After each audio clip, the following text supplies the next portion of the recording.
একজন গর্বিত সৈনিক, আমার কাছে পরাজয়ের কোনো স্থান নেই। সবাই যেখানে থমকে দাঁড়ায় আমি সেখান থেকেই শুরু করি।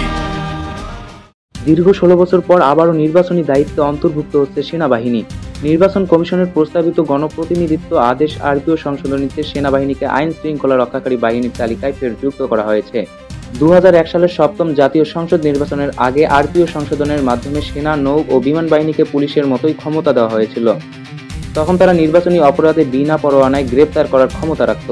তবে 2008 সালের নবম জাতীয় সংসদ নির্বাচনে আওয়ামী লীগ ক্ষমতায় এসে এই ক্ষমতা প্রত্যাহার করে নেয়। এরপর থেকে সেনাবাহিনী আইন শৃঙ্খলা রক্ষায় পুলিশের মতো সরাসরি ভূমিকা রাখতে পারেনি।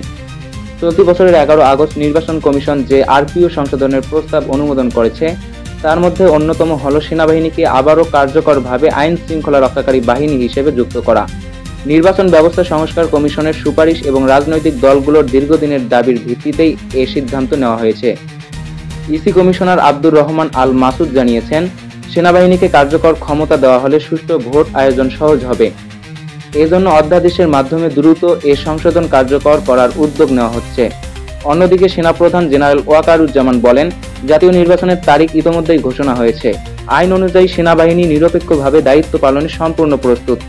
নির্বাচন ব্যবস্থা সংস্কার কমিশনের সদস্য ডক্টর মোহাম্মদ আব্দুল আলিমের মতে, অতীতের বেশ কয়েকটি সুষ্ঠু নির্বাচনে সেনাবাহিনীর উপস্থিতি ছিল গুরুত্বপূর্ণ। নিরপেক্ষ দায়িত্ব পালনের ফলে ভোট কেন্দ্রে অনিয়ম ও জালিয়াতি প্রতিরোধ সম্ভব হয়েছিল। এবারের নির্বাচনে সেনারা পূর্ণ ক্ষমতা নিয়ে মাঠে থাকবেন বলে তিনি আশা প্রকাশ করেন।